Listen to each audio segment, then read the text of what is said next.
Good evening, everyone, and welcome. Welcome to those of you who are here in person. Welcome to our wonderful online audience. I'm Rabbi Lori Kaufman, Director of Content and Innovation here at Park Avenue Synagogue, and we're delighted you could join us for our program this evening. Tonight begins the two-day commemoration of the founding of the State of Israel. This evening, we begin with Yom HaZikaron, Israel Memorial Day, where we remember fallen soldiers, those who fought to bring into existence the State of Israel, and those who have fought to keep it as our state. And tomorrow evening, we will transition from Yom HaZikaron to Yom HaAtzma'ut. On Mount Herzl, the flag that will be at half-mast will be raised to the top of the flagpole as we commemorate Israel's 74th anniversary. Now, sometimes we just sort of forget and take for granted the miracle that is the existence of the State of Israel, the realization of a 2,000-year-old dream that we are lucky enough in our lifetimes to witness, to have. And we celebrate Israel, its existence, and all its marvelous achievements. And it's a complicated story, because while we celebrate Israel and its achievements, we also have to acknowledge some of the complexities of the story, some of the complexities of its history, and some of the complexities of some of its modern-day policies, which makes being a Zionist sometimes a little complicated, which is exactly what we're here to talk about this evening. Tonight's discussion is the third in the series of our partnership with the journal Sapir, a journal published by the Maimonides Fund that offers ideas for building a thriving Jewish future. Sapir's articles address the American Jewish community, its relationship with Israel, and its interaction with larger trends in contemporary American politics and culture. Led by Editor-in-Chief Bret Stephens, Sapir features thought-provoking authors who are not afraid to say controversial things and to run counter to prevailing narratives in the Jewish communal life. Each volume focuses on a particular theme, and the next issue of Sapir will focus on the issue of Zionism. It's going to be released digitally starting tomorrow, and it will focus on 17 provocative pieces about Zionism past, present, and future. We're delighted to welcome our Sapir authors tonight. Blake Flayton is a recent graduate of Georgetown University, currently living in New York City. He writes a weekly opinion column for the Jewish Journal, Los Angeles, and works as the magazine's new media director as well. He is also the co-founder and executive director of the new Zionist Congress, a new nonprofit that seeks to inspire the next generation of pro-Israel leaders through education and advocacy. He hopes to make Aliyah and begin his new life in Israel in the near future. Kylie Junell is a Dean's Doctoral Fellow at NYU, concentrating in Jewish philosophy, with a concentration on the intersection between Moses Mendelssohn and Booker T. Washington's philosophy of self-cultivation. She was named an aspiring Jewish philosopher by New York Jewish Week for their annual 36 Under 36. A writer, a podcaster, and a content creator. Kylie's work includes the podcast she's doing now for the Omer with Tablet, the podcast she did earlier for Elul, and a video series on the history of Black and Jewish communal relations with Unpacked Media. She also founded Rooted, an organization designed to help young Jews find and feel their place in the Jewish story. So welcome, Kylie and Blake, and thank you to our Rabbi Neil Zuckerman as moderator. Thank you, Rabbi Kaufman. I want to welcome everyone here this evening. I want to acknowledge Sapir and thank them for their support in making this evening possible. I want to echo what Rabbi Kaufman said about where we find ourselves situated on the calendar, that we are sitting together on Yom HaZikaron, Israeli Memorial Day. I happened to be in Israel last week for a few days for Yom HaShoah. I haven't been in Israel for several years in this time. Very powerful. We acknowledge that Israel was not served up on a silver platter, and that there has been enormous sacrifice to establish and to secure the state of Israel. So we'll acknowledge that at the end of our ceremony with the prayer, end of this conversation with the prayer for the state of Israel. We join together this evening to discuss what it means to be a proud Zionist. All right, that's the topic. I know we might veer off, Kylie, into some theological issues, but we really are here to talk about what it means in the year 2022 to be a Zionist and a proud Zionist, and how that is in many ways more daunting than ever. Supporters of Israel have to reckon with the possible repercussions of expressing this part of our identities, especially on college campus and in young adult circles. So in honor of Yom HaAtzma'ut, we gather and to discuss how we can navigate these complexities and share insights for the next generation and how the next generation is paving the way to loudly and proudly be Zionist. We often talk about college campuses and what young adults feel and how they experience Zionism, but here we actually have two young adults to have the conversation. And Kylie and Blake, I want to welcome you, and I want to thank you for being with us, for taking time out of your busy and accomplished schedules. I don't know what it takes to create a podcast, Kylie, but it sounds very exhausting from what you were describing before we began. And Blake, I just want to correct your bio. You attended George Washington University, not Georgetown. So I want you to be proud of where you studied. So thank you both for being with us. Why don't we begin, because I don't know how many people know who you are, but to take an opportunity, and perhaps this isn't your job interview, but just to tell us a little bit about yourselves and your personal journeys, how you arrived at where you are and the work that you're doing and where you're going. Because, for example, Blake, while your bio says you hope to make Aliyah, that's actually, I know, a reality for you coming up in the next several months. So, Kylie, why don't we begin with you and tell us a little bit about yourself? Happily. So my name is Kylie Junell. I'm really happy and excited to be here. I am from Overland Park, Kansas, which is a suburb of Kansas City, Missouri. My family made Aliyah when I was 11, actually. So I lived in Talpiot and then Modi'in, Israel for about 4 years. My adolescence was really spent in Israel. And I then moved back and moved to North Carolina, and I've attended different Jewish day schools my entire life, an Orthodox school in Israel, and all these different Jewish worlds.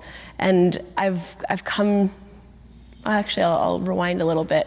I moved to New York to go to college. I went to NYU and I discovered that there was an intersection between my American identity and my Jewish identity when I read a book called America's Prophet by Bruce Feiler, which talked about the influence that Moses has had on America from the pilgrims coming here up until the gay rights movement. And that opened my eyes to a new world, a world in which multiple parts of my identity could actually live together. And so I started studying American Jewish history, which became Jewish philosophy. And now I'm getting my PhD in Jewish philosophy, focused on the intersection of more identities, more parts of myself. I am both Black and Jewish, and I'm looking at that from an almost intellectual standpoint, the different parts of my personal history. And I was given a very unique insight into what it is to be Jewish through the different communities that I lived in and the different schools that I went to. And I was also exposed to the frailties of the American Jewish attempt at creating Zionists, going to Yom HaAtzma'ut programs at JCCs throughout my life, and different celebrations at my schools, and also the issues with being an American in Israel. And I've just witnessed the different complexities of being Jewish in the world, and that's kind of what my work is geared towards, in helping people understand that we're here to question things, and we're here to think about what we're doing, not to have answers necessarily, but to spend our lives in the questions. And I want people to get excited about that. So that is what I'm trying to do. So before we turn to Blake, Kylie, tell me one Jewish experience you've had that has shaped your trajectory, where you're going, what you want to do.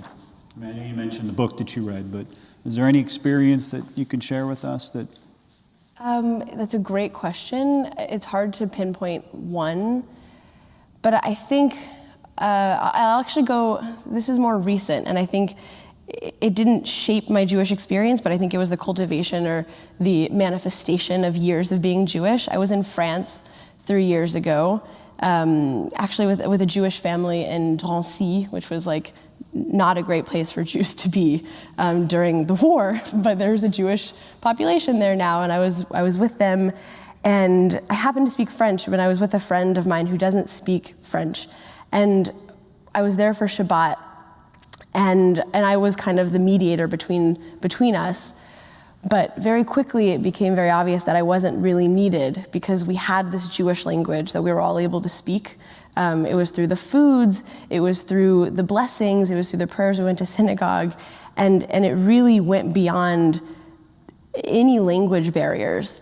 And that to me was like this moment where I realized being Jewish is so much bigger than where you go to school or what you do. It's this ability to fit in the world among a very small portion of people, but among people, and have a shared language, irrespective of whether that shared language is your literal spoken language or not. That's beautiful. Thank you. Blake, let's turn to you. Tell us about you. How did you get to this point in your life? You're published, you're making Aliyah, you're an activist.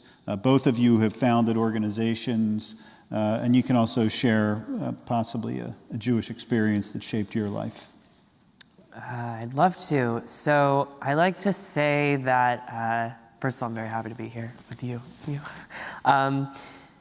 I'd like to say at the start of what usually are Zoom panels, that if you would have told me 2, maybe 3 years ago that I would have a career, that I would be working towards a lifetime involved in Jewish issues and Jewish politics and Jewish people, I would have said you're absolutely crazy because it was definitely not on my radar. I grew up in Phoenix, Arizona, or Scottsdale, Arizona to be more specific. And, my family was Reformed Jewish. We went to synagogue twice a year for the high holidays, but I was bar mitzvahed. But a huge part of my life growing up was Jewish summer camp.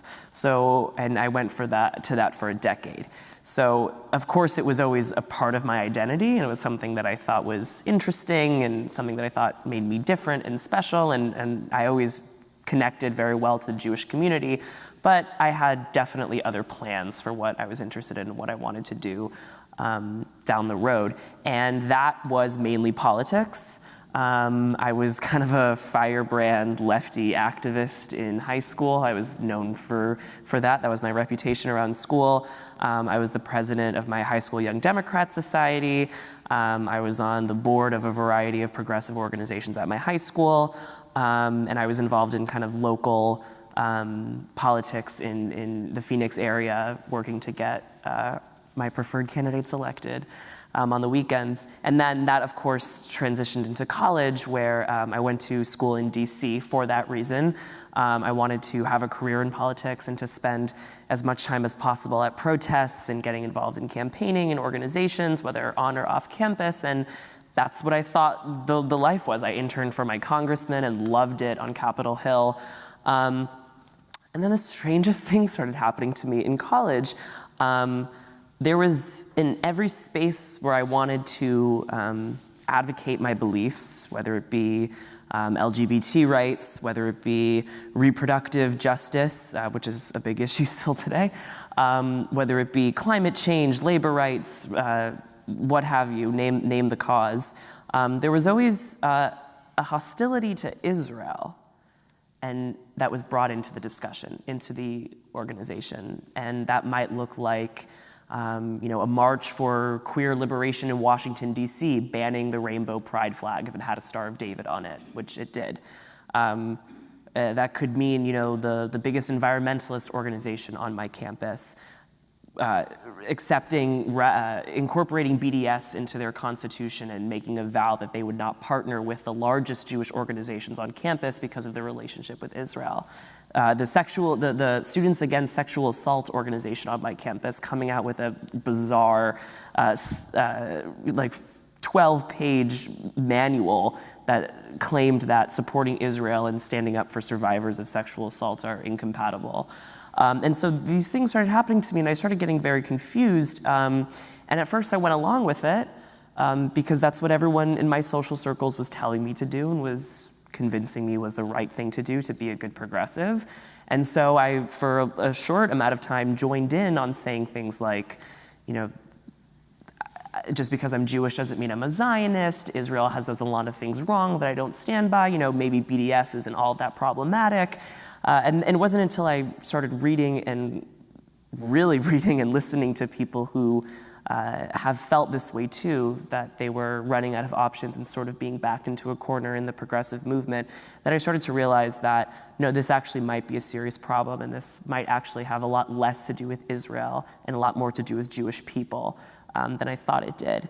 And I wrote in November of 2019 an opinion piece for the New York Times called On the Front Lines of Progressive Anti-Semitism. And that opinion piece completely changed my life because I got in touch with thousands of young people and their parents and their teachers and their administrators and people from all over the world, Israel, here, wherever, asking me about my experience, sharing similar experiences that they have had, wanting advice because they're sending their children into college. And I was, completely overwhelmed by it, and I continued writing, of course, because it suddenly became my thing. I wrote for Tablet Magazine, Haaretz, The Forward, and several others. And that has continued today, where I've launched an organization called the New Zionist Congress that seeks to kind of harness all that energy that so many young people feel from being pushed out of these spaces, these progressive spaces for believing in Israel. And wanting to fight for Israel. And it has led up until today where I'm making the decision to make Aliyah this fall because I want to expand my understanding of the Jewish people even more. It's a great piece, and the New York Times piece, and I really commend it. If you're watching or you're here, you can Google it, you can find it. It's an important piece. I want to, before we go any further, just acknowledge for people who are here, if you have questions, we will we'll stop at around, I'd say in about a half hour for some questions, and I will just take my prerogative and say that anyone under the age of 18 gets priority in asking questions. Even if it would be better if you brought pizza down for the panel, but that's a whole other conversation. So let's get into it. We're here to talk about Zionism and Israel. Kylie, I didn't know your biography that you lived in Israel. It's actually hard to find that information. I Googled you many times. I couldn't find a good bio, but it's all about the right words. It's true. So I'm just curious from, so we can sort of be working with some definitions and some terms. What does it mean to be a Zionist? How would you define that? Blake, we'll start with you, and then we'll go to Kylie, and then we'll widen the scope a little bit. What does it mean to be a Zionist? I believe Zionism to be the Jewish civil rights movement, point blank, period. I believe that Zionism is nothing more and nothing less than the Jewish people around the world saying that we have the same legitimacy, the same validity, and the same rights and the same privileges as all other nations. And how Zionism is usually understood is the championing of the universal right to self-determination. And the Zionism that came into fruition, thank God, happens to be the Jewish right to self-determination in the land of which we have always been associated with, in our ancestral homeland. It means nothing more and nothing less than that. I do hold the belief that my definition of Zionism and what I believe should be the widespread definition of Zionism is the existence of a secure Jewish and democratic state. So I'll add that as a footnote to it. Kylie, how about you? It's a great question, and one in some ways that I don't spend as much time thinking about. I think, first I agree with everything Blake said. It's also, for me, just the basic right for the state of Israel, unquestionably, to exist.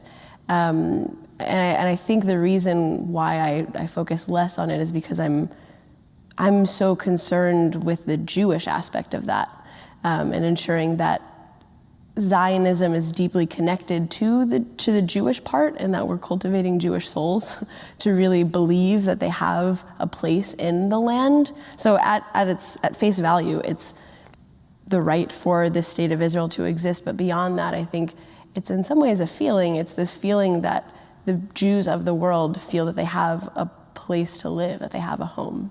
Right. A Jewish and a democratic state. Yes. Yeah. Great. Excellent. So let's turn to your spaces, right? The campus, the young adult. I know you do salons, and you're working with people of all different ages, right? So I have a daughter who will be starting college in the fall. I've got another one who's going to be a senior. Talk to us a little bit about what it means to be a Zionist on campus and in young adult circles. What will my kids find? All right, what are you experiencing in your own spaces? I want you to be more descriptive here than prescriptive, right? We'll turn to the prescriptive piece, right? What's the lay of the land out there? Kylie, let's start with you. Well, I think that there are those who are passionately Zionist, who go to AIPAC, who are involved with various organizations that are ardent Zionists. But I think for the most part, at least the young people that I'm around, don't fully know what it means to be a Zionist, or at least don't feel themselves to be committed to a political movement, but feel an affinity for Israel. They likely had a great experience on Birthright. Most of the people that I know have been on Birthright or are clamoring to go on Birthright. But it's actually, I think, a point of tension and confusion to a certain extent, because there are American Jews who are very strong in their Jewish identity, or who really want to explore their Jewish identity, and then there's this Israel part. And there's a question mark of how exactly you fit those two things together, which I think is deeply problematic, because that means that the Jewish part is in some ways divorced from that, which means we need to be doing a better job bringing those two parts together. But I think, at least for my friends, those who are not Zionists, who are not outwardly Zionists, it's something that they wouldn't talk about openly. You wouldn't say you're a Zionist without having enough facts to be able to back up why you are, what that means. But they're Jews and they like Israel. That's almost as far as it goes, I would say. They wouldn't say they're Zionists because they're afraid without the facts of how they'll be judged? Like, what's the temperature out there? Yeah, Zionist associates you with a movement that you're not so sure you're a part of. I mean, there's a lot that's involved in being a part of a movement, and when you don't give time to it, then you know that you agree with certain points, but you don't have enough to be able to say why. So there's certain feelings. I think the same goes for Judaism. I think it might be like the measuring stick is how are people feeling about Zionism is probably likely how they're feeling about Judaism, which is that they feel a certain connection to it, a panging love that's just in them, but they don't really know how to give expression to it. Right, and that's some of the work that you do in your organization, which we'll come back to, and Rooted, giving people that sense of connection. And I think that the two, I think that, Blake, we'll get to you in a second, but I think that if you want people to care about Israel, they have to first oftentimes care about being Jewish, care about Judaism. Yeah, right? They have to care about being Jewish, about Judaism, but they also, you have to bring the people alive, like to life, who have played the biggest role in Israel. So I did a reading group around the thoughts of this man who has a very long name, but it's Ben Uziel. He was the first chief rabbi, the Sephardic chief rabbi of Jerusalem. Not somebody who gets a lot of, he doesn't have a great PR campaign, he needs a better one. But he was very progressive in some ways. He advocated for women to be involved in politics, and he is somebody who is foundational in the state of Israel, does not get talked about at all.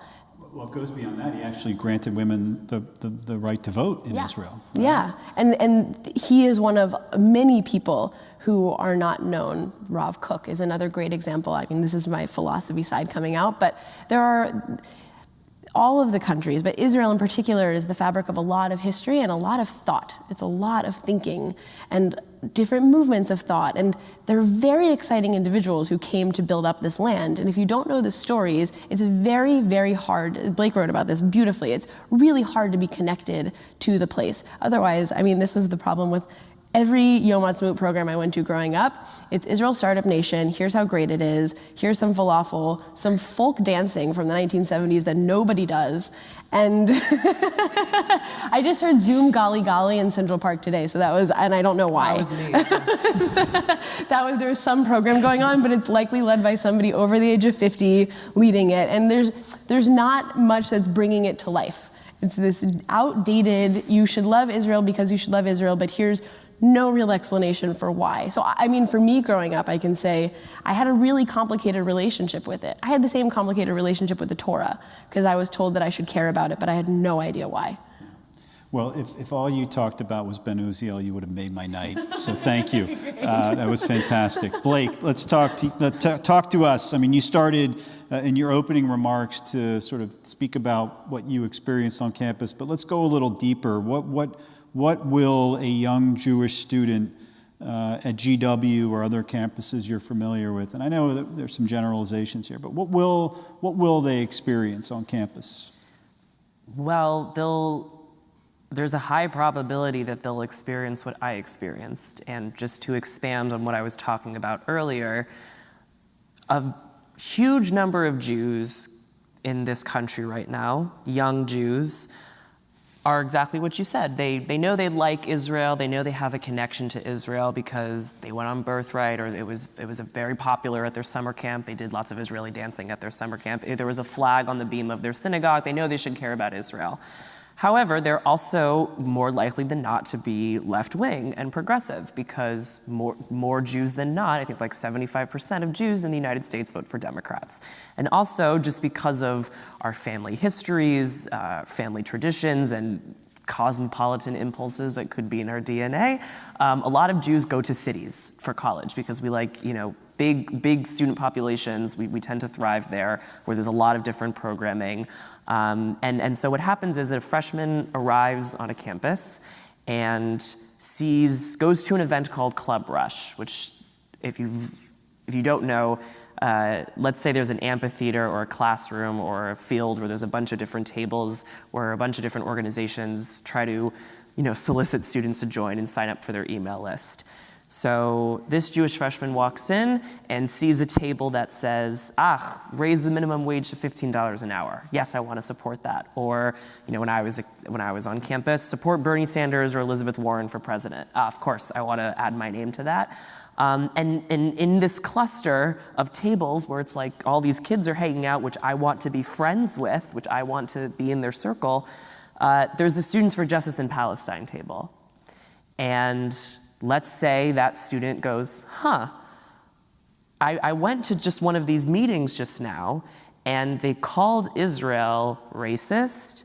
They said it was an apartheid state.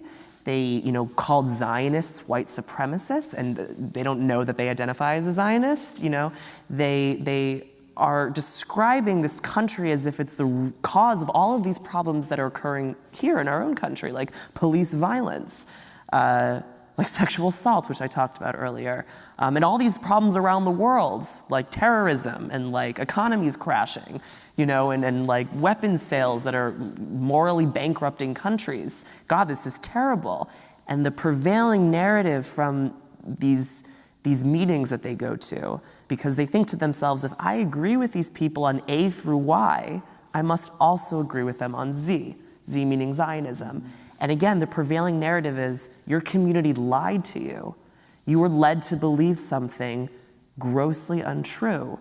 You now have to repent and turn against Israel publicly, and you need to absolve yourself of all of that indoctrination of propaganda that went along with your Jewish community. It sounds an awful lot like Christianity, right? We need to change you and reform you.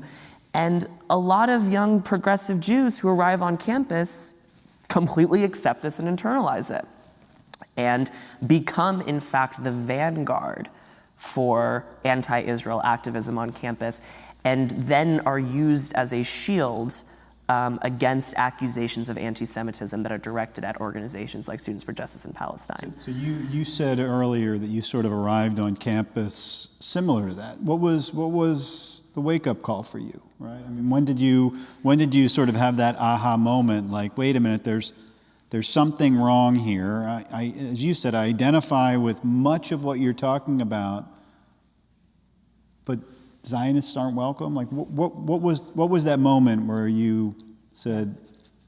Well, it was, first it was the, as I mentioned, the march in DC that was taking place where the Jewish pride flag was banned because it was a nationalist symbol, but of course that was the only nationalist symbol that was explicitly banned.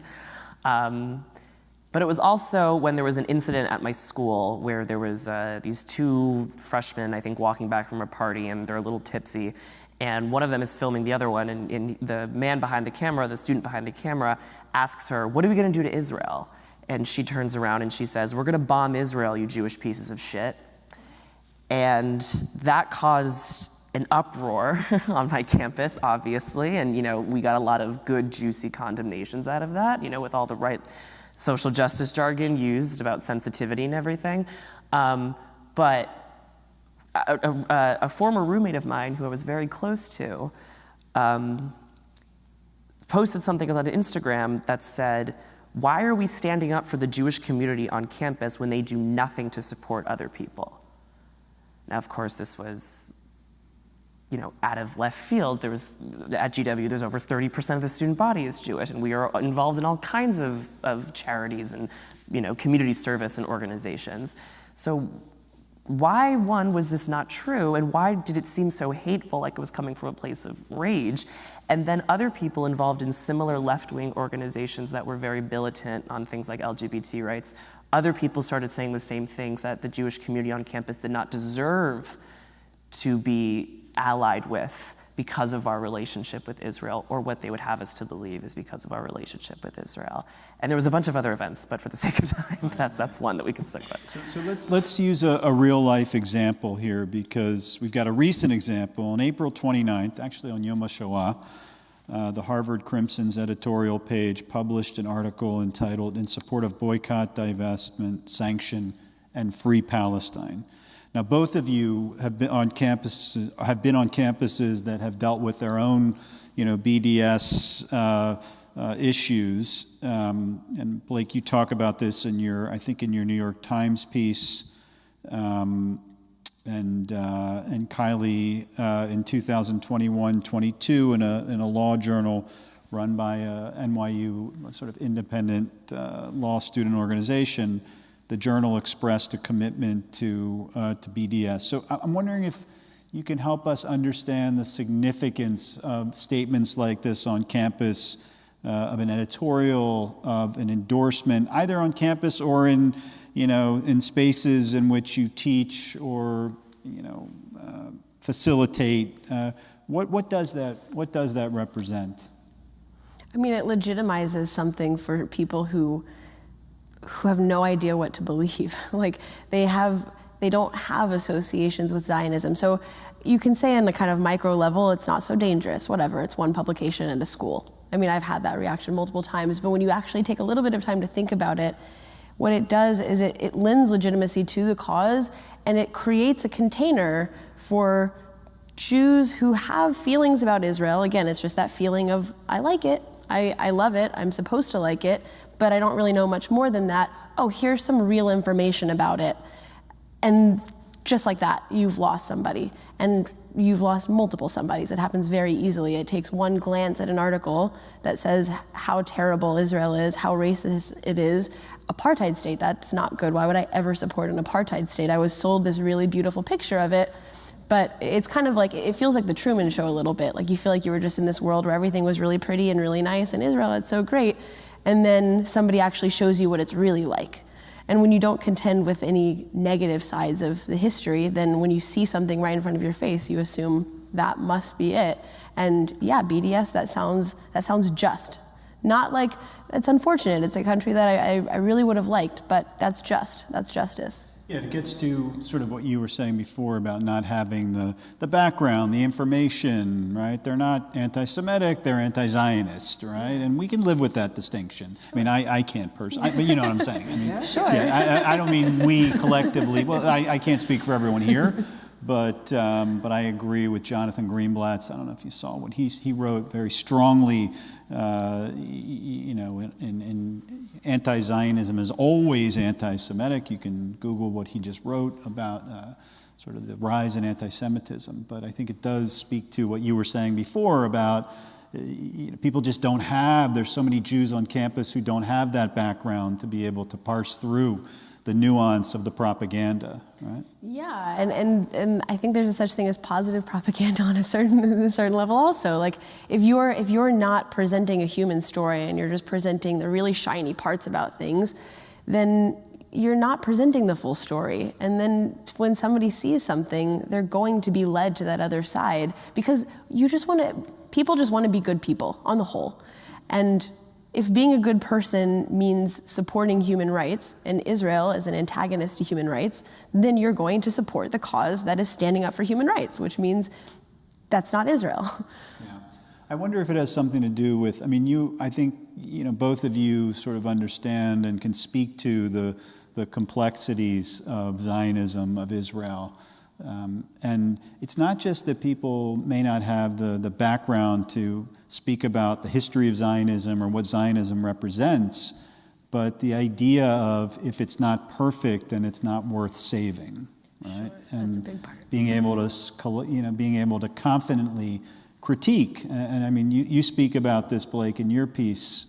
The ways in which there are aspects of the Israeli government that you will protest and policies you don't support, but that doesn't knock down your sort of core essence of being a Zionist. So just speak a little bit, Blake, about BDS on campus and how you see it and how you see this,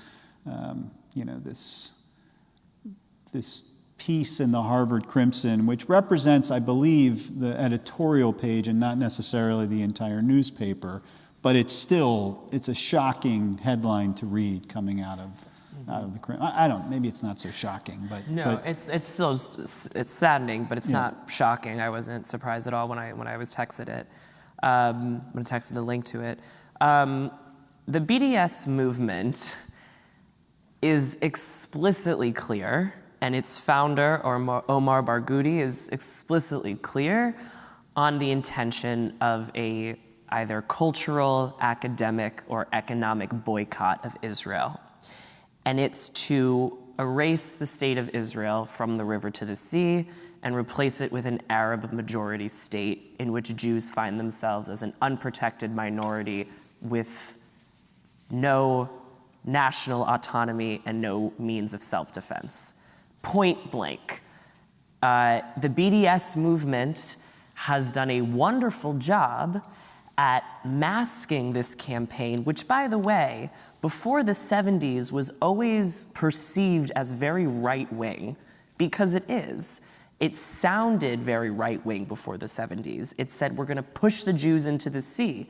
The Jews are swine. The Jews are cockroaches. The Jews have no right to be here. It sounded like Nazism. It sounded like Hitlerism, because indeed, ideas of Hitler during the Third Reich had made their way over to the Middle East, and that became part of the opposition against Israel. And so it sounded like a campaign that nobody who would ever call themselves liberal or reasonably civilized would ever support. The genius of the BDS movement and the genius of contemporary anti-Zionism is due to the Soviet Union in the 70s and 80s, realizing that in order to wipe Israel off the map, we're never going to get the support of the people we need the support from if we keep using this language and we keep using these tactics. We need to adopt the language of the left, and so human rights activists, journalists, diplomats, college professors, college students, and all of the forward-thinking people in a place like New York can get on board with it because it sounds like justice. However, the goal has remained the same since 1948 and since 1967. And so when you look at something like the Harvard Crimson, they say we oppose the boycott, divestment, we support, the boycott, divest, and sanctions movement because we believe in Israel ending the occupation of Palestine. But they're very clear not to say which Palestine Israel is currently occupying. They don't specify, policies like home demolitions and annexations and settlement building in the West Bank. They say the occupation of Palestine. Well, if you go to Israel-Palestine and ask a Palestinian, as I did last month, and ask the vast majority of Palestinians what is occupied, they will say from the river to the sea, all of it. That's the core of the conflict. So, and that's what BDS is about. That's the foundations of the BDS movement. And the other thing I'll say about Harvard is something that appears often in BDS resolutions or declarations in support of BDS, and that is the assurance that we are not anti-Semitic, that we support the Jews, and that we believe that Jewish people should live in peace and freedom. Don't pay attention to how we didn't mention which part of Israel we considered occupied, but we support the Jews, we're not anti-Semitic. And then they say, contrary to popular opinion, we're not anti-Semitic. They say there has been a smear campaign against us to paint us as people who don't like the Jews. And there is a power imbalance behind this. There is pro-Israel lobbying behind this. There is Republican politicians behind this. There is, nefarious Hasbara organizations at different college campuses who are supporting this and silencing us and limiting our free speech. This is how anti-Semitism has operated forever, by portraying the Jews as the puppet master who are trying to silence their opponents and using the levers of power to accomplish that. It is a complete inversion of the reality. Israel is a state for 0.02% of the world's people. The United States, Jews in the United States are 2% of the population. If we have aligned ourselves to positions of power and authority in order to protect our interests, it's because we've been doing that forever. That's how we've always survived and thrived in countries, right? And so to point the finger at us and say, they're up to no good, they have some shady things going on and they're working to oppress us, while they get to, without any objection, call us white supremacists and Nazis, the very people who we survived and escaped from a couple decades ago, is just outrageous. So that letter was outrageous. It was shameful. Both of you, thank you for the description. And I want to now turn to being a little more prescriptive. And if there are questions, are there any questions? Really? Okay, so just hold on. We're going to get to questions in about 5 minutes, okay? Both, and this gets to your articles in Sapir. Kylie, let's start with you. Both of the articles are outstanding, and people should read them and Google them or subscribe to the journal. Your article, "What's God Got to Do with It?" speaks a lot about Rabbi Samson Raphael Hirsch, a 19th century rabbi, the founder of what we'll call, for lack of a better term, modern Orthodoxy or neo-Orthodoxy, and his efforts to make Judaism meaningful / relevant to a younger population, exactly what we're talking about here. You found an organization called Rooted, which is built to help young Jews feel confident about pursuing a relationship with God. Can you describe the work that you do and how it impacts this Israel conversation? I mean, let's be prescriptive here, right? Like, we know what the problem is, and both of you are approaching it in your own work in different ways. Talk about the work that you do and how it can bring people closer to this conversation. So I'm really interested in the different ways that Jewish communal institutions are failing Jewish youth, I would say, in the sense that their Jewish young people aren't really being encouraged to ask questions. We often say that about Judaism, it's a religion of questions, right? We've debated for centuries. But when it comes to our times right now, there's a lot of assumptions that are made about Judaism. So if you attend a Jewish day school or a Hebrew school, or you go to a program at your JCC, the assumption is that you care about Judaism. because you show up. Where, as most children or teenagers, I hope you guys really want to be here, but most people are told by their parents to go. And their parents tell them that you care about Judaism, and maybe some of their parents want them to marry Jews. They want them to go so far as to marry a Jewish person, but not really given much reason to do that beyond, well, this is what we've done, and this is important. And so I do this in large part from my own personal experience, being in pluralistic Jewish day schools, Orthodox day schools, different Jewish day schools, where it was totally taken for granted what the Torah is. I mentioned this at the beginning, but what the core book of the Jewish people actually is. That's why I love Samson Raphael Hirsch, because he was the first person, I think I was 20 when I read him, who offered an explanation of the Torah. It's the history book of the Jewish people. That was enough for me, the history of the founding of the Jewish people, rather. I had never been given even one line about why the Torah mattered and what it was. You read all of these boring parts of these stories about people who you don't even know existed. Maybe they did, maybe they didn't. And it's really hard to feel like it's something that you're connected to, and yet you're supposed to be connected to it. And so when it comes to my work, I really, really desperately want to open up conversations about struggle with religion, about struggle with God.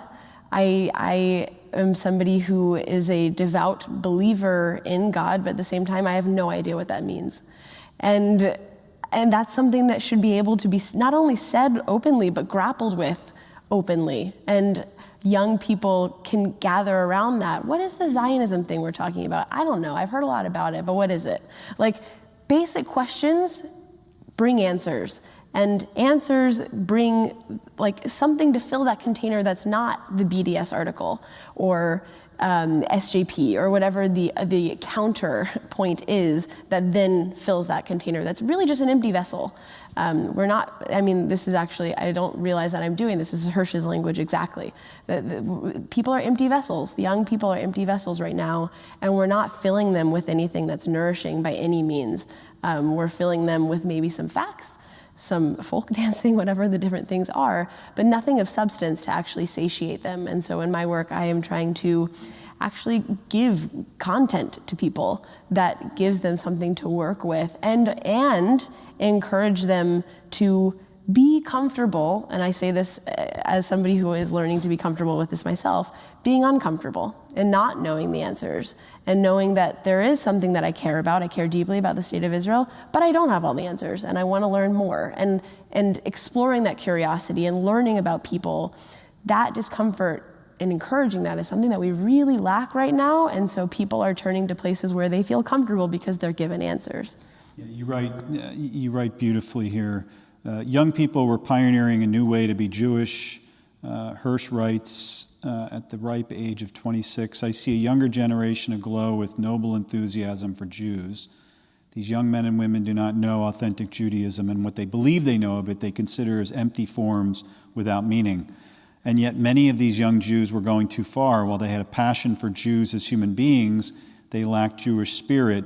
Attempts to provide young Jews with vehicles to channel their energy and passion into caring for Jewish people had failed to capture their hearts and minds for Judaism, right? We're talking the 1840s. Like, this is something that could be written right now. Right, we think that it's some modern phenomenon that Jews gravitate to the social justice, sort of world to express their Judaism, maybe at the expense of something.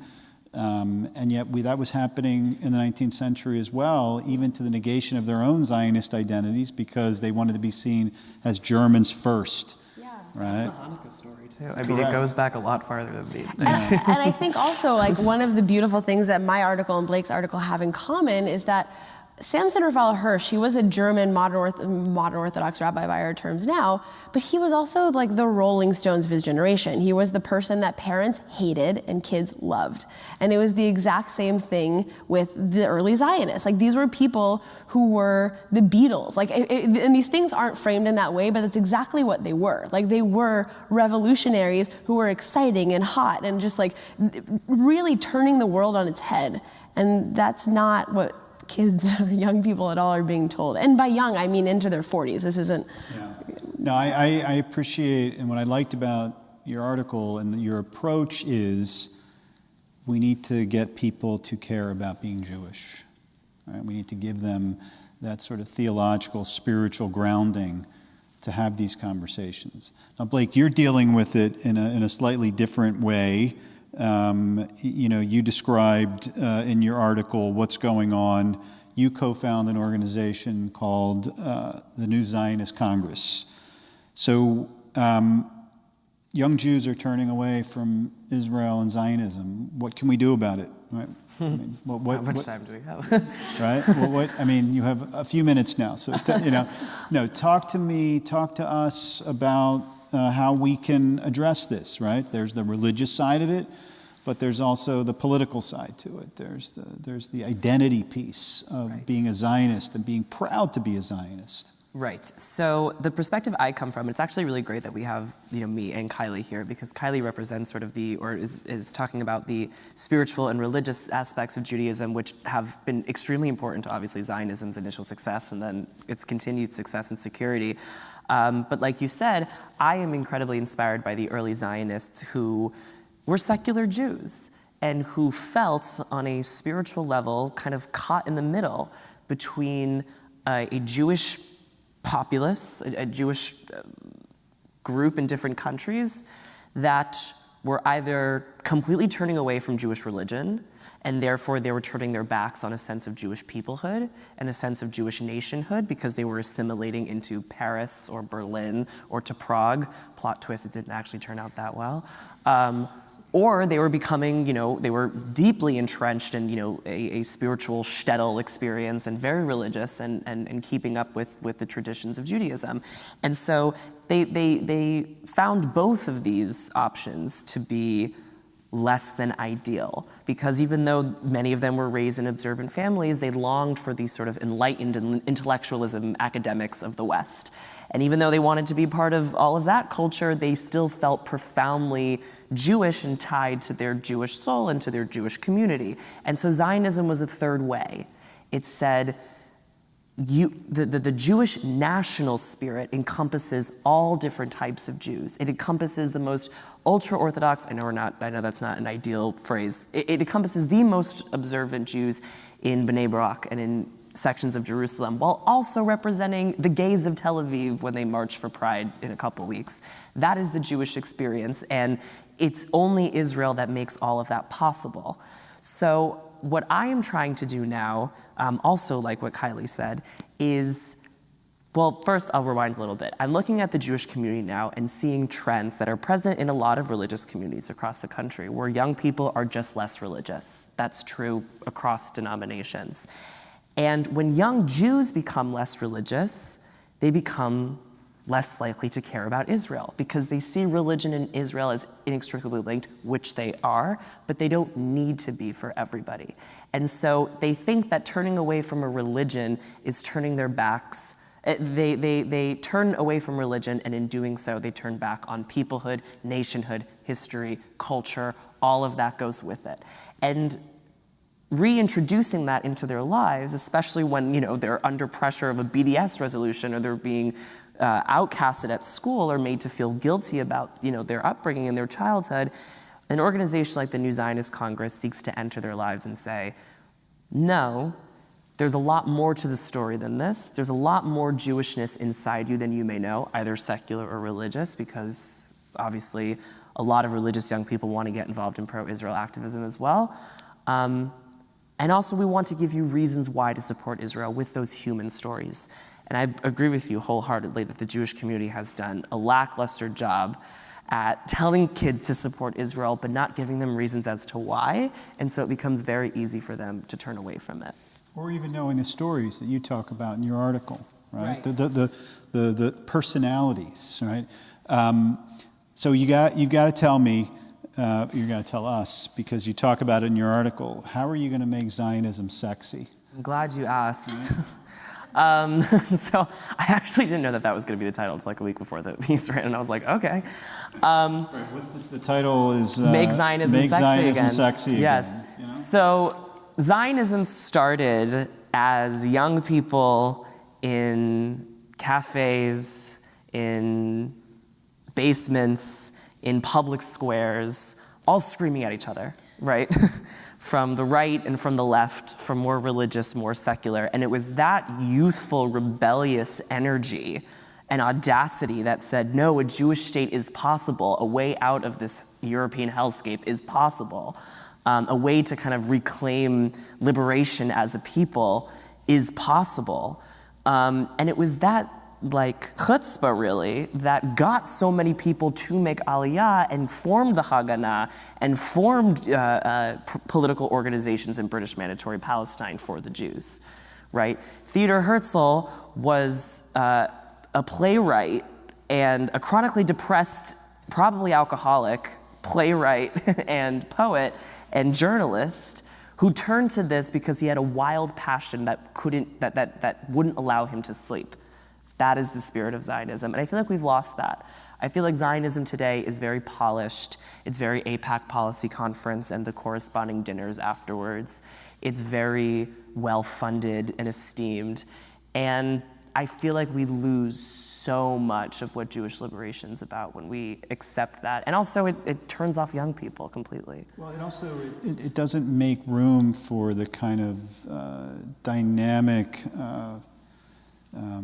fluid ideologies that made up the early Zionists, right? Yeah. I mean, we could spend the next couple hours talking about, the differences between the Zionist streams, right? And there was like 14,000 at the start of Israel. Correct. So it just we are. lose that vitality a little bit. So I want to make room for some questions, and I know that Rabbi Kaufman said earlier, I think, to our panelists that we take pride in beginning on time and ending on time.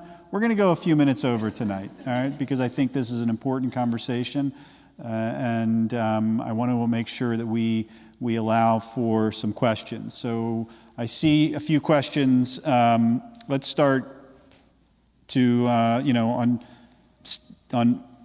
the right side of the pews, and why don't we get the questions out, and then we can answer them. All right. So let's just get them all. Let's get them all out at once in that row, and then we'll go one at a time through them. Okay. Hi. Thank you so much for taking the time to speak with us today. So next year, I'm planning on studying political science and international relations in college. So naturally, I expect Israel to come up somewhere. And I'm currently taking an international relations course where we talk about Israel, and I constantly find myself on the verge of wondering whether a classmate is going to pass the threshold in mentioning Israel and critiquing foreign policy, but in a way that's anti-Semitic. And luckily, I haven't seen anyone pass that threshold yet, but my question for you both is, were you ever in a college classroom setting where a classmate or a professor crossed that threshold? Okay. There was a couple more in the row there. Yeah, I just want to get them out. So I am really looking forward to being invested in my Hillel, and I wanted to know, if there any specific positive experience that you had with a Hillel or any Jewish supporting group on campus that you want to share and that really changed you and affected you. Great, thank you. And then was there another hand in that row? Yeah, I guess in both of your definitions, initial definitions of Zionism, you both mentioned a Jewish democratic state. And you also both spoke a lot about how young people's passion, or anyone's passion for Zionism, must stem from a genuine understanding and ability to defend or explain what it is that they believe in, which is something I really agree in, and I agree with you that we lack. But to me, the phrase Jewish democratic state, in at least the way I'm interpreting it, is antithetical. And so I guess I was wondering I'm sorry, I hope this isn't rude, but I guess I was wondering what do you mean when you say that? Because at least when I hear that in part of your definition, it's you cannot have one and the other at the same time. So, yeah. Great. Let's deal with those three. We'll come to your question in a minute, okay? So number one, When you were in a classroom setting, did either of you ever experience from professors or fellow classmates that crossing the threshold between legitimate critique of Israel or just flat out anti-Semitism? I'm sure I have fewer examples of that. I actually don't have that many from the classroom itself. A lot of my experiences come from student organizations and being a part of those student organizations. I actually don't have any problems with professors, although there have been many problems with professors in the past. Professors refusing to write letters of recommendations for students who are trying to study abroad in Israel. Professors who point at Jewish students every time they say the word Zionist, which happened to a friend of mine. Professors who say crazy things, like Joseph Massad from Columbia, who used to say crazy things like, the Zionists are having a part of an international conspiracy and Israel is still bathed in blood and IDF or Nazis, et cetera, et cetera. So this problem happens all the time, but no, I don't have any experience with it. Let's flip it. Any positive? And the second question was, have you had positive experiences? Well, I studied Jewish studies, so that's much easier. No, I think on the negative, I mean, there's nothing that comes, jumps out at me, but I can, except for my emotional reaction. So there must be something in my past that did happen. And I do want to normalize, though, you're talking to, or you're listening, whatever, you're talking to or listening to two people who have spent time thinking about these things. But there's a lot that I don't know. And when I was in college, I would just get overwhelmed and want to cry. When I was in classes, that was it. And there was a lot of pressure to know the history of Israel. And there were people who were in these clubs who were these 19-year-olds who somehow knew all of the history of Israel, and I lived there and had taken all these Jewish studies classes and was like, how do I not know anything? But I didn't know. And that was okay. I want to take a little bit of the pressure off, and maybe this is just me speaking to myself as a 19 or 18-year-old or whatever, but there's a lot of pressure to have all the answers in college and to be able to defend Israel, but that is a huge task, and people in their 50s, 60s, 70s, they can't even do it.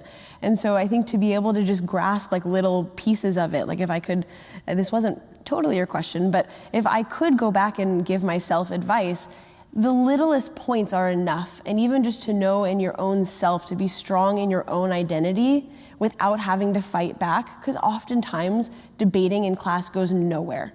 And so if you are strengthened in your identity and you know what you believe, that ripples out 10,000 times more than debating with somebody who is really set in their ways and not really going to listen to you. So let's just spend a minute or two on this question about Israel as a Jewish democratic state, and are those two ideas antithetical to each other? I mean, can Israel be both a Jewish state and a democracy? Well, as Kylie mentioned, a huge part of our history as a people is arguing and debating and trying to reach a solution. I would say that a Jewish and democratic state is the aspiration, much like how in America a democracy is the aspiration, and we didn't really have one until the 60s, right? If black people aren't voting, it's not really a democracy. Certainly in the early 1900s, if women aren't voting, it's not really a democracy. So it's an aspiration. It's a place we have to get to. And listen to the proceedings in the Knesset. It's constantly up for grabs in Israel. It's constantly a push and pull and a tug of war between those who want more Jewish law in the public square, those who want less Jewish law in the public square, those who are trying to pull Israel in a more Jewish direction, and those who are trying to pull it in a more cosmopolitan, liberal direction. So it's a constant debate. But I will say that right now, as it stands, the state of Israel is a state with a Jewish majority, with Jewish national symbols, that also gives every single citizen under its sovereignty full political equal rights. Now, we can have a conversation for the next 6 hours about how that application has failed in the West Bank. And I will be the first one to say that it has failed.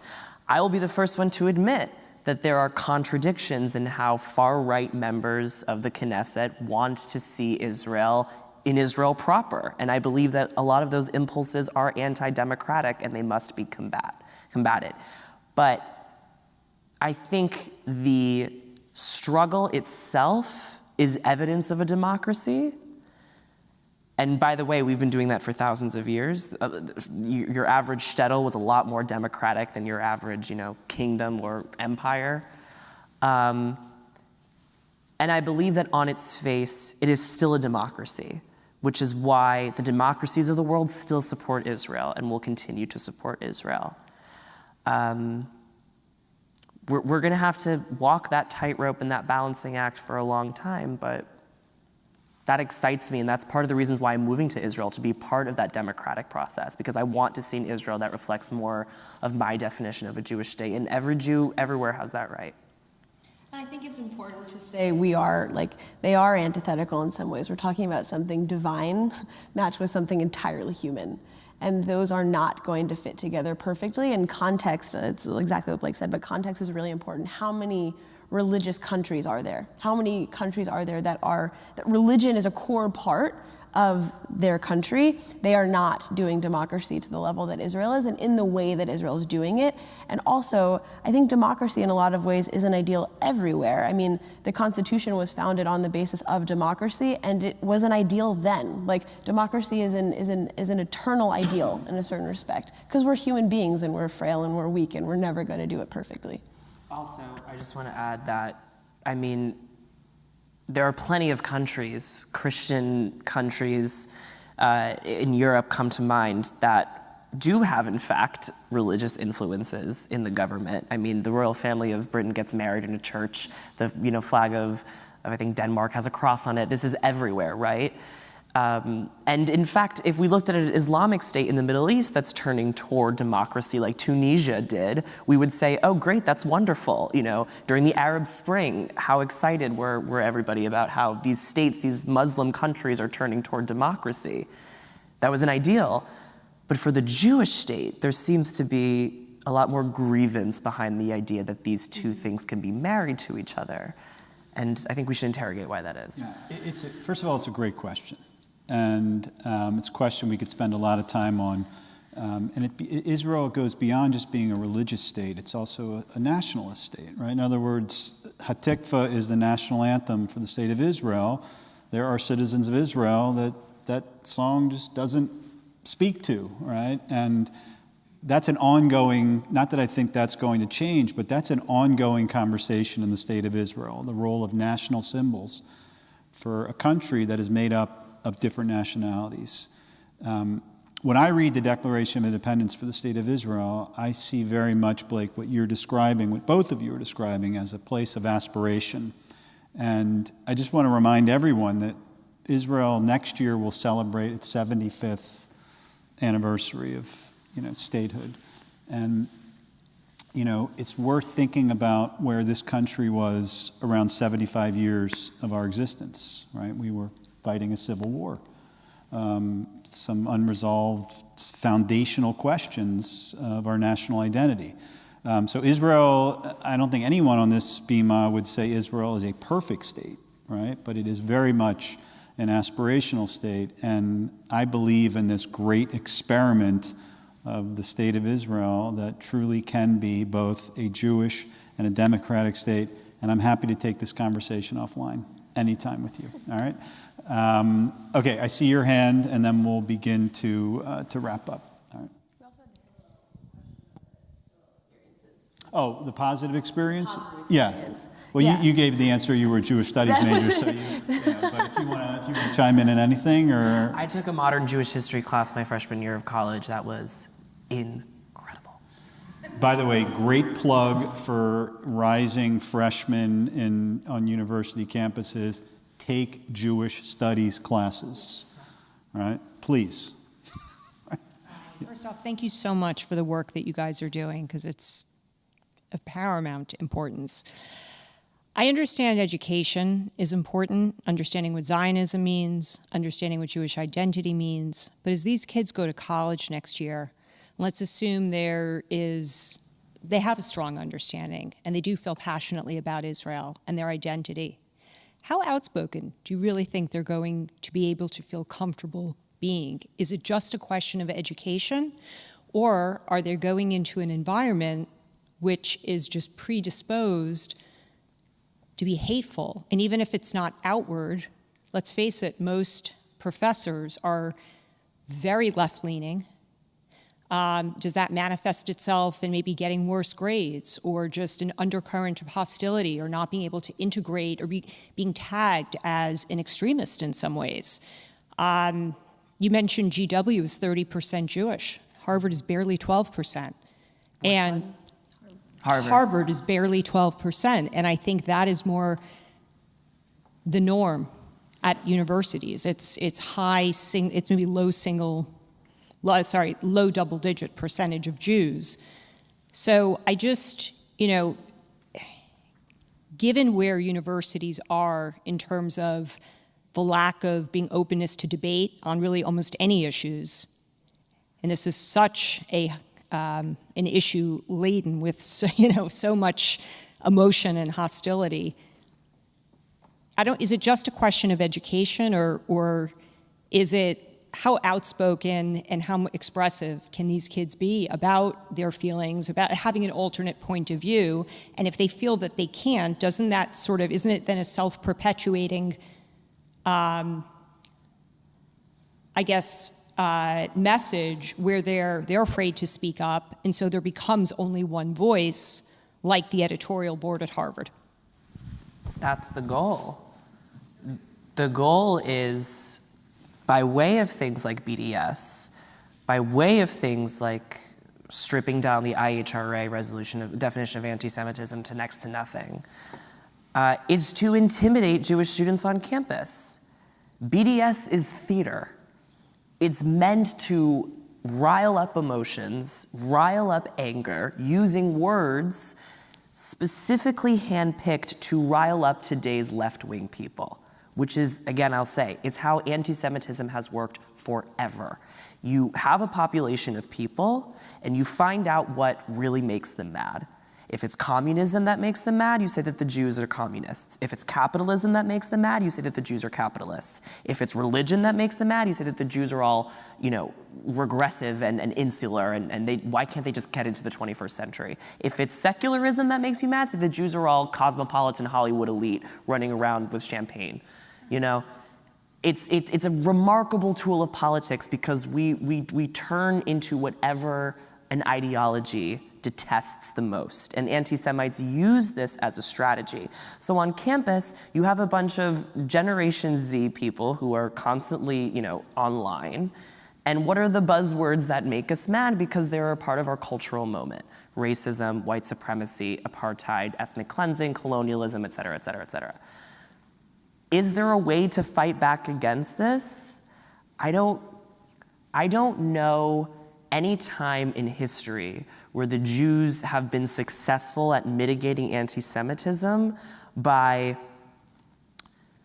trying to reason with it, by trying to rationalize it, which tends to happen in a lot of left-wing Jewish circles, even left-wing pro-Israel Jewish circles. And so, to answer your question, I think there needs to be a lot more offensive, aggressive confrontation of these ideas. I'm not on campus to defend Israel. Israel has the IDF. I'm not on campus to defend the Jewish people. The Jewish people are everywhere, and I can't possibly be responsible for all of them.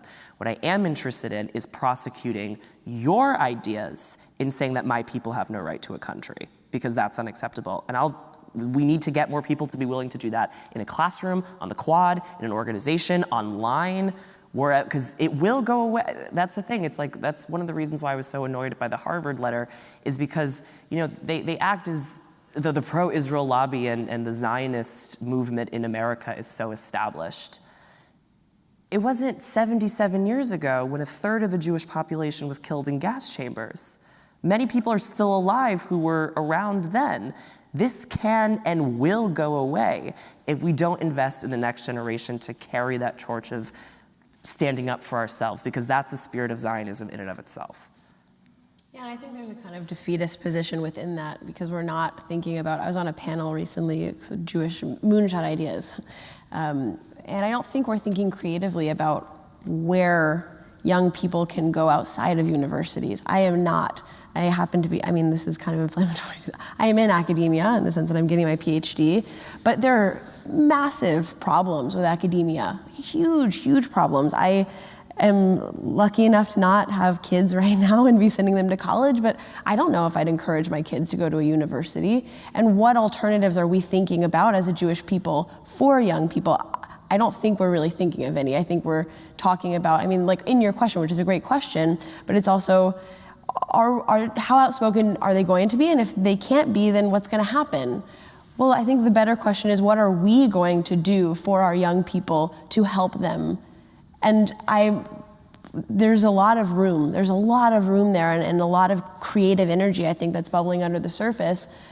And there's work for Jewish institutions when it comes to, and philanthropy when it comes to funding those ideas, encouraging people to have outside of the box ideas. We like our federations, we like the things that we know, but I think we're getting put in the position of thinking outside the box now and creating things that are different. Can I answer that? Yeah, go ahead and then we'll start to wrap up. Sorry. I went to Brown University a couple months ago to write a story for the Jewish Journal on Jewish life there and what's working and what's not working, and is it as bad as everyone says it is, and what are the Jewish students doing to confront it. And the night that I arrived there was a beautiful presentation happening in the Hillel building. And what it was this cohort of students, I think there were like 30 of them, who over the past 2 years had been meeting every week to put together the most comprehensive, sensitive, non-polarizing document. And they called themselves the Narrow Bridge Project. And there was a bunch of people milling around the Hillel building looking at these placards that they had put up, flipping through the book that they had put together, which my New York Times article was included in, which was very exciting, and talking about what a wonderful experience this had been in listening to Jews with different perspectives and in, figuring out, and the purpose of the project was how to handle issues like Zionism and anti-Semitism more effectively on campus, how to talk about the Israeli-Palestinian conflict on campus, how to advocate for Jewish students and also Muslim students on campus. I mean, it was everything that was in there.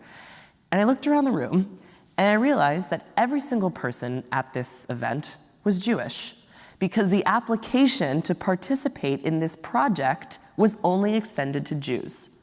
And Jews love to do this. We love to get our heads together when we're faced with a problem that shows a lot of anger and animosity toward us and who we are and our identities, and we say, how can we fix this? How do we mitigate this? The other side, even if they were invited, is against this, would be against this program because it's normalizing Zionism. And like you said, they are caught up in an environment on campus that has been encouraged by professors and elites in this century that doesn't like dissenting opinions, and that once something has been marked as right-wing, or once something has been marked as not in line with the zeitgeist, the social justice zeitgeist, it's evil, we don't engage with it, we interrupt it when it's speaking, we completely disregard it, it's fascist, it's evil, right? And so these conversations are not going anywhere but out of a Jewish echo chamber. And so this is the wrong approach. Enough with the constant seminars on Israel-Palestine where we're just speaking to people who already agree with us or people who slightly disagree with us. And what did work actually in bettering Jewish life on campus was the actual effort that the administration at Brown has put in place over the past 3 years to recruit more Jewish students from day schools, from yeshivas, and from modern Orthodox and Orthodox families who can bring actual Jewishness, Jewish identity, and Jewish pride without this air of apologism to campus. And it has worked wonders for them. Even Jewish students who are secular said that they feel more empowered simply by seeing someone in your classroom with a kippah and tzitzit. Because if Jews suddenly don't look like the majority on campus as we're portrayed to be as, the white Christian majority, suddenly attacking us and attacking our homeland seems less progressive. So it works.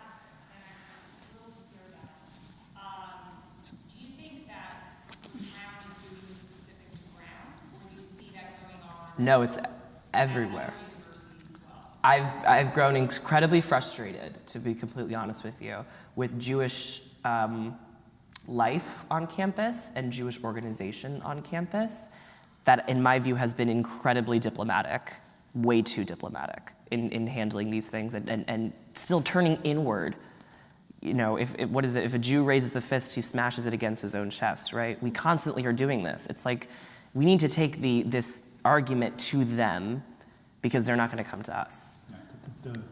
The role of the Jew is not to blend in, but to stand out. Absolutely. Right? And I agree with you in terms of the fight is often to see how much that we can sort of prove that we're just like everybody else, and we're not, right? We are a particular people who both have obligations towards the world, but also towards our own people. The moonshot is a great way to end this because both of you are working outside of, you know, the sort of mainstream, so to speak, organizations to make a difference, to found your own organizations that are both rooting Jews in the tradition and also challenging Jews to make Zionism relevant again and to give people the skills to be able to fight the good fight. So I want to thank you both, not only for the sacred work that you do, but also for being with us this evening on Yom HaZikaron and what will transition tomorrow night into Yom HaAtzma'ut. I want to thank everyone for being here in person, for those who are joining us through the live stream. And these two aren't so difficult to track down if you have additional questions. This is the work you do, right? And these are the people who will benefit greatly from that sacred work. So we're going to end this evening with a prayer for the state of Israel. If everyone, for those who are able to, I invite you to please rise. Avinu Shebashamayim, Tzor Yisrael v'Go'alo, Barech et Medinat Yisrael, Reshit Tzmichat Gulatenu. Hagen Aleha b'Avrat Chastecha, Ufros Aleh Sukat Shlomecha, Ushlach Urcha v'Amichal Rasheha, Sareha v'Yotzeha. V'taknem be'etzat tova milfanecha, Chazek et Yidei b'Gnei Eretz Kadshenu, V'hanchilem Eloheinu Yeshua, V'ateret Nitzachon Teatrem. V'natata Shalom ba'aretz, V'simchat olam liyoshveha, V'nomar Amen. Avinu Shebashamayim, stronghold and redeemer of the people Israel, bless the state of Israel that it may be the beginning of our redemption. Shield with your love, spread over it the shelter of your peace. Guide its leaders and advisors with your light and your truth. Help them with your good counsel. Strengthen the hands of those who defend our holy land. Deliver them, crown their efforts with triumph. Bless the land with peace and its inhabitants with lasting joy. And let us say, Amen. I want to thank you both for being here with us this evening. And continued success in your academic endeavors. Blake, to you, all the best as your new chapter unfolds in the land of Israel. And we'll see you there because we go all the time. And I want to thank you all for being here. I wish you all a good evening.